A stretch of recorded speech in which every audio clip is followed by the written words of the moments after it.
Eu dancei de um jeito bem íntimo com meu ex na nossa festa de aniversário de casamento. Achei que ninguém notaria o quão próximos estávamos, mas meu marido notou. Agora meu casamento está desmoronando, ele pediu o divórcio, e a culpa é toda da vaca da mãe dele, que armou tudo isso contra mim.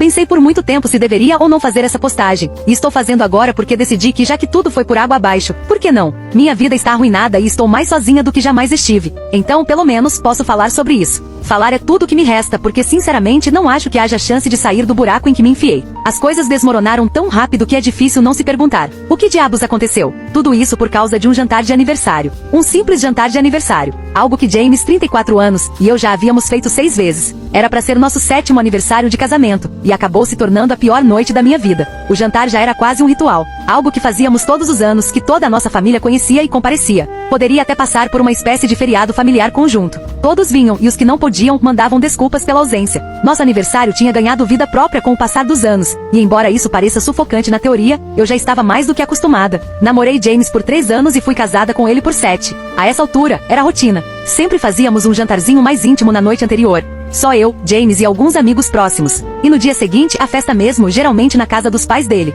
As coisas entre nós iam bem, e há anos era assim. A gente se amava, e isso, aprendi, é fundamental para um casamento duradouro. Nós tínhamos o que até algumas semanas atrás eu vivia me gabando. Um casamento maravilhoso. Claro, às vezes as coisas ficavam meio difíceis. A gente brigava. Ambos éramos teimosos, então isso nunca foi surpresa. Mas sempre dávamos um jeito de resolver. Sempre nos esforçamos para lidar com os problemas. Bem, com exceção de um, a mãe dele. A mãe do James, Tina, era nosso ponto fraco, e isso desde antes do casamento. Já tinha ouvido histórias horríveis sobre sogras antes mesmo de conhecer o James. E sempre achei que comigo seria diferente, que eu daria um jeito de conquistar minha futura sogra e nunca teria que passar pelas coisas ruins que tanto falavam. Infelizmente, Tina me odiou desde o primeiro instante. Nunca entendi o motivo, e acho que agora nunca vou entender. Ela era típica queridinha do sul com todo mundo, menos comigo. Sorrisos, elogios exageradamente específicos e simpatia para os outros, olhares tortos e comentários venenosos só pra mim. Disfarçava tudo com conselhos bem intencionados ou elogios ambíguos, como só uma mãe sabe fazer. Claro que sempre que eu apontava o comportamento dela, parecia que eu estava exagerando. James nunca percebia nada e sempre dizia que eu estava procurando pelo em ovo. 10 anos convivendo com Tina e eu já tinha me acostumado. Não era fácil, mas aprendi a sorrir e acenar toda vez que pisava na casa dela. Ela mal podia criticar meu peso, meu cabelo ou minha maquiagem se eu simplesmente me escondesse no fundo, comesse calada e só falasse quando fosse chamada. Mas sou humana, e algumas farpas ainda me atingiam. A última vez que a vi foi em um dia de beleza, no spa que o James organizou pra gente tentar se aproximar. Durante toda a eternidade que foi o processo de escova horrível dela, ela aproveitou cada segundo pra me contar em detalhes sobre a secretária do James, alguém que ela conheceu e estava convencida de que era mais o tipo dele. E mesmo depois de anos de relacionamento, aquilo doeu. Tentei não me importar, mas é doloroso saber que a mãe do homem que você ama nunca vai te aceitar. James, claro, sempre foi cego. Um verdadeiro filhinho da mamãe. Nem por um segundo ele acreditava que a mãe dele podia ser qualquer coisa além de perfeita. Ele via ela como queria ver, uma mulher dedicada, uma mãe e esposa que tinha feito o melhor possível para acolher a mulher ranzinza do filho, palavras da própria Tina. Jamais a via como realmente era, uma mulher vingativa que faria de tudo para abrir os olhos do filho e fazê-lo enxergar que podia ter alguém melhor. Como você deve imaginar, isso causava muitas brigas, porque ele sempre ficava do lado dela. Então, com o tempo eu parei de reclamar. Aprendi a ignorar Tina. Nossa rivalidade silenciosa já durava quase uma década, e era um saco. A única coisa que salvava era a trégua não verbal. Ela podia dizer o que quisesse quando eu estivesse por perto, mas a festa de aniversário era território neutro. Mesmo alguém tão amarga como ela sabia que precisava traçar um limite. Aquela festa era minha única chance de ser feliz na presença dela, e eu valorizava isso demais. O que me leva a 3 semanas atrás, quando James me disse que o jantar pré-aniversário não só aconteceria com uma semana de antecedência, como também seria na casa dos pais dele com a bruxa da mãe dele como anfitriã. Ou seja, a nossa tradição de fazer um jantar agradável com os amigos agora seria comandada por ela. Eu discuti com ele o máximo que pude, mas ele disse que o irmão estaria na cidade apenas naquela semana antes de voltar para a base, e que ele e a mãe acharam que seria legal se o irmão pudesse ir ao jantar, já que quase sempre perdia a festa. Eu acabei aceitando, porque sabia o quanto James sentia falta do irmão mais velho. Ingenuamente achei que conseguiria suportar, que seria como qualquer outro jantar com ela. Doeu ter que abrir mão do jantar com meus amigos, mas continuei repetindo pra mim mesma que era só por uma noite, e que a Tina provavelmente se comportaria melhor com o outro filho por perto. Claro que eu estava errada. Só não sabia o quanto até aquela noite. Cheguei atrasada ao jantar, mas não foi de propósito, embora eu até tenha ficado tentada. Me enrolei no trabalho e liguei pro James avisando que me atrasaria alguns minutos, achando que ele, obviamente, avisaria a mãe dele e que todos me esperariam um pouco. Não sei exatamente o que esperava encontrar quando cheguei a casa, mas com certeza não esperava ver a mesa já posta, todos sentados e o jantar já sendo servido. Outra surpresa foi que ela tinha convidado o Keith, melhor amigo de longa data do James, e com quem eu tive um breve relacionamento anos atrás foi, inclusive, Assim que conheci o James, ela fez de tudo para garantir que eu não tivesse lugar à mesa. Fiquei claramente confusa. Perguntei o que estava acontecendo e por que o jantar já tinha começado, já que eu tinha ligado avisando que me atrasaria só alguns minutos. Tina explicou que James não tinha dito exatamente quanto tempo eu demoraria, e que ela queria servir o jantar o mais rápido possível porque todos já estavam com fome e não podiam ficar esperando por mim. Quando olhei para o James, ele se desculpou pelo comportamento da mãe e disse que eu podia ficar no lugar dele. Isso, claro, não explicava porque ela não tinha reservado um lugar para mim, nem porque tinha convidado vizinhos que eu sequer conhecia. Mas eu decidi manter a cordialidade e não tocar no assunto. Foi aí que ela pediu para o marido comer na sala de estar para que eu pudesse sentar, e eu aceitei. Achei que ela já tinha feito o pior ao me constranger daquele jeito, mas o pior ainda estava por vir. Durante todo o meu jantar, ela ficou discursando sobre um conhecido que havia sido casado por anos, mas acabou se separando. E como nunca é tarde demais para perceber que se está com a pessoa errada. Tudo de forma extremamente indireta e maldosa. Mas o que tornou a situação insuportável foi quando ela começou a dizer diretamente para mim, sem nem disfarçar, que algumas mulheres simplesmente não nasceram para ser esposas. James se levantou e anunciou que não ficaríamos para a sobremesa. Disse à mãe que não gostava da forma como ela me tratava, mas meu problema foi que ele disse isso só para ela, em particular, enquanto ela me humilhava diante de todos. Já eu disse em voz alta na frente de todo mundo que ela era um ser humano patético. Saí com James naquela noite e, embora ele não tenha dito nada no carro, ficou claro que estava irritado. Esperou até chegarmos em casa para me dizer que meu comportamento tinha sido completamente fora de controle, que eu tinha sido incrivelmente grosseira com a mãe dele e com todos os outros convidados. Obviamente eu não conseguia acreditar. Não acreditava que ele estava me culpando, quando era ela quem sempre fazia questão de me atacar. Quando falei isso pra ele, ele praticamente revirou os olhos e disse que não acreditava que eu estava trazendo aquilo à tona de novo, que eu estava sendo paranoica e tentando colocá-lo contra a mãe dele. Tudo isso acabou virando uma briga enorme, a pior de todas. Gritamos um com o outro, nos ofendemos. Eu disse a ele que achava que ele era um covarde e um fraco, incapaz de me defender da mãe dele. E ele me disse que tudo que eu fazia era me lamentar, ser amarga, e que ele estava cansado de olhar pra minha cara emburrada e lidar com meu mau humor constante. Foi isso que me destruiu. Peguei meu celular, minhas chaves, minha bolsa e fui embora. Entrei no carro e saí dirigindo. Por um breve momento, considerei voltar para casa dos pais dele só para descontar toda a minha raiva na Tina. Mas sabia que isso só daria mais munição para ela e me faria parecer ainda mais desequilibrada. Depois de rodar um pouco, estacionei o carro perto da nossa casa. Estava pensando em voltar e simplesmente ignorar o James até ele se desculpar, quando recebi uma mensagem. Era do Keith. Ele pediu desculpas e disse que não fazia ideia do que a Tina estava planejando quando o convidou para o jantar.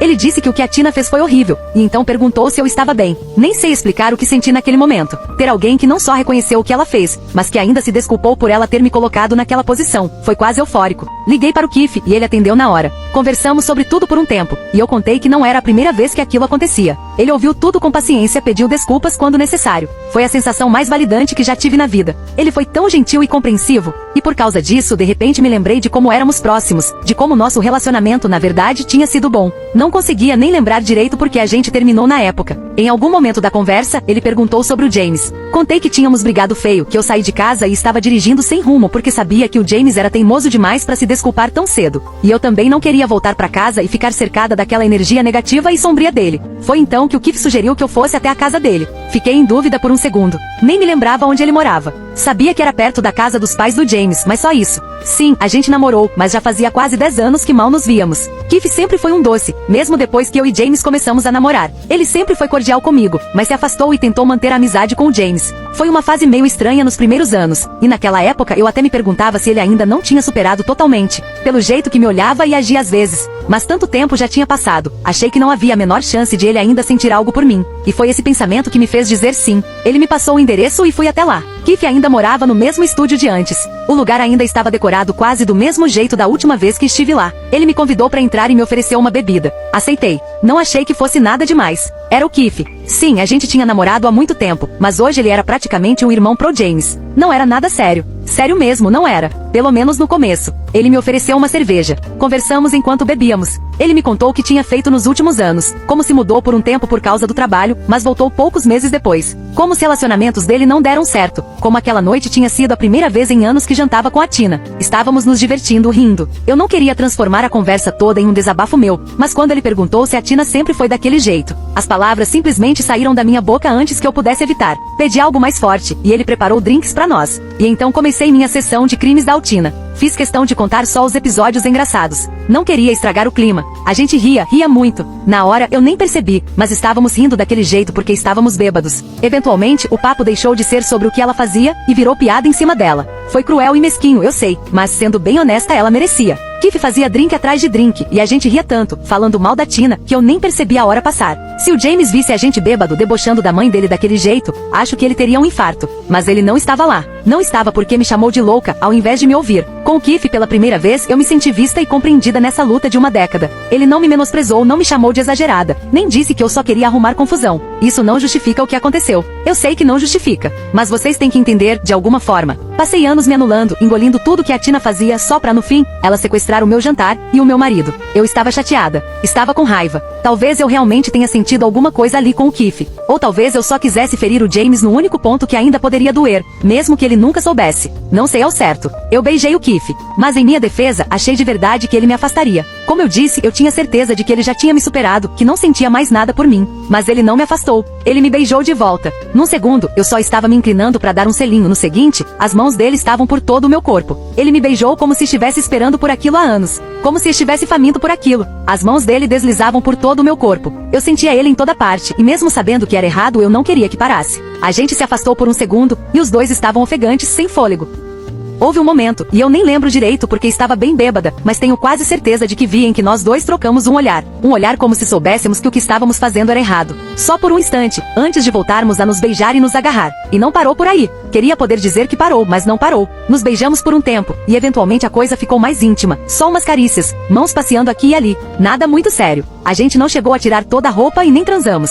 Foi só uma espécie de brincadeira. Mas em algum momento eu o empurrei e murmurei algo sobre estar tarde e que eu precisava ir para casa. Saí às pressas do apartamento dele e fui até o carro. Ainda estava meio tonta, cambaleando, e com certeza não deveria ter dirigido. Mas o que eu podia fazer? Ligar pro James e pedir para ele me buscar na casa do Keith? Pedir que o Keith, com quem eu tinha acabado de trair meu marido, me levasse de volta para casa? Não havia escolha. Tive que dirigir o mais devagar e cuidadosamente possível até nossa casa. Quando cheguei, James já tinha ido dormir. Todas as luzes estavam apagadas, e até a louça na pia já estava lavada. Lembro de ter ficado irritada por ele não ter me esperado acordado ou ao menos me ligado para saber onde eu estava. Mas eu sabia que não tinha moral nenhuma para reclamar. Naquele momento decidi que não contaria nada do que aconteceu. Achei que não valia a pena confessar algo tão insignificante. Nosso 7º aniversário de casamento era literalmente dali a uma semana. Pra que estragar tudo contando que beijei o Keith, se aquilo não significou nada? Pra que destruir nossas vidas, nosso casamento, por causa de um erro bobo? A semana que antecedeu a festa foi um tormento. Fiquei ansiosa o tempo todo, com medo de que o Keith contasse algo ao James. Mas 3 dias se passaram e não ouvi uma palavra sequer do Keith.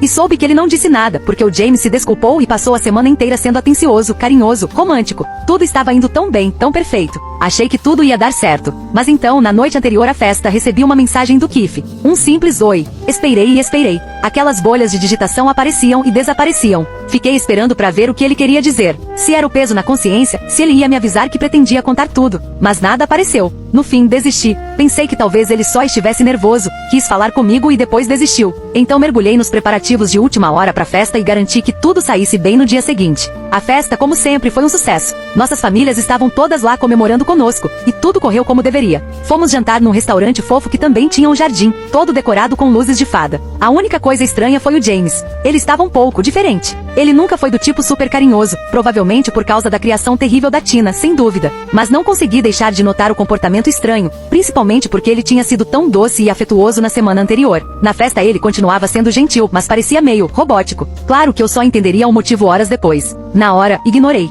Achei que fosse só impressão minha. A Tina, graças a Deus, se manteve na dela aquela noite. Não me incomodou, o que me deu liberdade para circular e conversar com as pessoas sem ouvir comentários venenosos. Foi enquanto eu conversava com alguns convidados que vi o Keith entrando atrasado. Ele veio direto até mim e perguntou se estava tudo bem entre a gente. Aquilo me confundiu, mas eu precisava garantir que ele não estava ansioso demais, para evitar que falasse alguma besteira pro James. Então perguntei se ele queria dançar. Ele topou, e fomos até a pista de dança, que na verdade era o centro da sala de estar. Dançamos por um tempo, e nem sei como, mas acabamos ficando bem próximos. Sabia que ninguém da família acharia estranho, já que o Keith era praticamente parte da família também. Então dançamos do jeito que quisemos. Estávamos quase colados, nos movendo no ritmo da música. Depois de um tempo, nos afastamos. Meu rosto estava em chamas quando olhei ao redor. Ninguém parecia prestar atenção. Ninguém achou estranho, exceto James. Ele nos viu se afastando e ficou com uma expressão no rosto que misturava raiva e repulsa. Me encarou por alguns segundos e saiu andando, como se soubesse que eu iria atrás. E claro, eu fui. Perguntei o que tinha de errado. Ele não respondeu. O olhar que ele me lançou foi como se estivesse enojado por ter que me olhar. Perguntei de novo o que estava acontecendo. Mas ele continuou em silêncio. Apenas foi até a porta. E a abriu.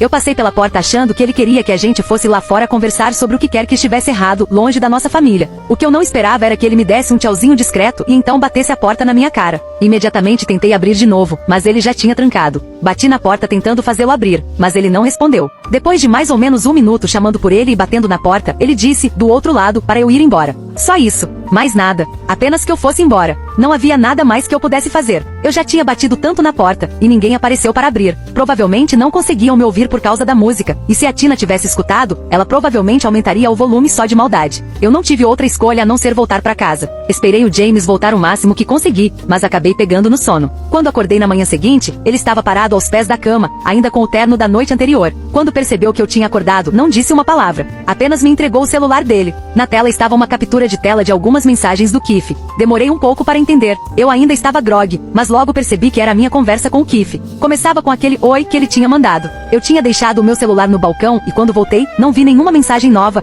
mas aparentemente elas tinham chegado. O James deve ter visto, respondido e depois apagado tudo. Depois do oi, o Keith perguntou se ainda estava tudo bem entre a gente depois daquela noite. E o James respondeu de um jeito que fez o Keith revelar mais coisas. Coisas que nos deixavam muito culpados. É claro que o Keith não tinha como saber que estava entregando o jogo. Ele achava que estava falando comigo, quando na verdade estava falando com o James. Foi aí que o James finalmente falou. Disse que a princípio não acreditou. Ele queria acreditar que depois de 10 anos juntos, eu não o trairia assim, e justo com o Keith. Mas então, depois de ver a forma como a gente cochichava e dançava na festa, ele soube que alguma coisa tinha acontecido. Eu nem sabia por onde começar, mas sabia que precisava dizer alguma coisa. Só que antes que eu pudesse me explicar, ele me disse que não queria ouvir, que ia embora e que ficaria com os pais até decidir o que fazer com a gente. Eu o vi partir, e não havia muito mais o que eu pudesse fazer. Não tinha como contornar a situação. Eu o traí. Já faz uma semana desde então e eu não ouvi mais nada dele. Estou com medo demais para dizer em voz alta o que temo, que a gente pode estar caminhando para um divórcio. Mas acho que é exatamente para onde estamos indo. Ainda assim, me recuso a aceitar que tudo acabou por causa disso. 10 anos juntos não podem simplesmente acabar por causa de algo tão insignificante. Mas eu não sei o que fazer ou como fazer o James enxergar que a gente precisa consertar as coisas. Eu não sei como consertar o que houve entre nós. Edith, faz 3 dias desde o meu post original e acabei de receber os papéis do divórcio. Sinceramente, eu já sabia que isso ia acontecer. A mãe dele deve estar soltando fogos agora, feliz da vida por finalmente ter conseguido tirar o filho dela de mim, depois de anos me tratando como uma intrusa indesejável. Bom, não vou fazer nenhuma outra atualização sobre isso. Só quero que tudo isso acabe logo, e que aquela vaca fique o mais longe possível de mim.